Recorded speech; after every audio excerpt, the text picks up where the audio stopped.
ಶ್ರೀ ಗುರುಭ್ಯೋ ನಮಃ. ಹರಿ ಓಂ.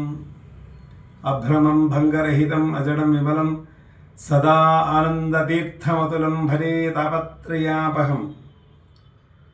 ಸತ್ಯಾಭಿನವಜೋ ವೇದವೇತ್ಯ ಗುರ್ವರ್ಪಿತಾಖಿಲಃ ಸತ್ಯಾದೀಶೋ ಅವತು ಸಮಾಂ ನಿರ್ಜಿತಾಶೇಷ ಮಾಯಿಭೂತ್.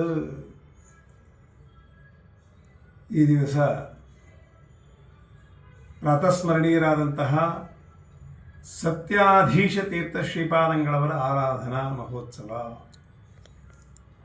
ಶ್ರೀಗಳವರ ವೃಂದಾವನ ರಾಜಮಹೇಂದ್ರಿ ಅನ್ನುವಂಥ ಸತ್ಯಜ್ಞಾನ ತೀರ್ಥರ ದಿವ್ಯ ಸನ್ನಿಧಾನದಲ್ಲಿ ಇದೆ. ಸತ್ಯಾಭಿನವ ತೀರ್ಥ ಶ್ರೀಪಾದಂಗಳವರಿಂದ ಆಶ್ರಮ ತಗೊಂಡಂತಹ ಮಹನೀಯರು ಅನೇಕ ಮಹಿಮೆಗಳನ್ನು ಅವರು ವೃಂದಾವನದಲ್ಲಿಯೇ ತೋರಿಸಿದ್ದಾರೆ ಅಂಥೇಳಿ ಅಲ್ಲಿರ್ತಕ್ಕಂತಹ ಪಂಡಿತರು ವಿದ್ವಾಂಸರು ನಮಗೆ ಹೋದಾಗೆಲ್ಲ ತಿಳಿಸ್ತಾರೆ. ಸತ್ಯಾಧೀಶರ ಮಹಿಮೆಗಳು ವಿಶೇಷವಾಗಿದೆ. ಬೇಕಾದಷ್ಟು ಅವರು ಎಲ್ಲರಿಗೂ ಕೂಡ ಸಂತಾನವನ್ನು ಕೊಡ್ತಾರೆ, ಅಲ್ಲಿ ಅವರ ಸೇವೆಯನ್ನು ಮಾಡಿದರೆ ಜ್ಞಾನವನ್ನು ಕೊಡ್ತಾರೆ ಅನ್ನುವಂಥದ್ದೆಲ್ಲ ನಮಗೆ ಅಲ್ಲಿರ್ತಕ್ಕಂತಹ ಜ್ಞಾನಿಗಳಿಂದ ಪಂಡಿತರಿಂದ ನಮಗೆ ತಿಳಿದು ಬರ್ತದೆ.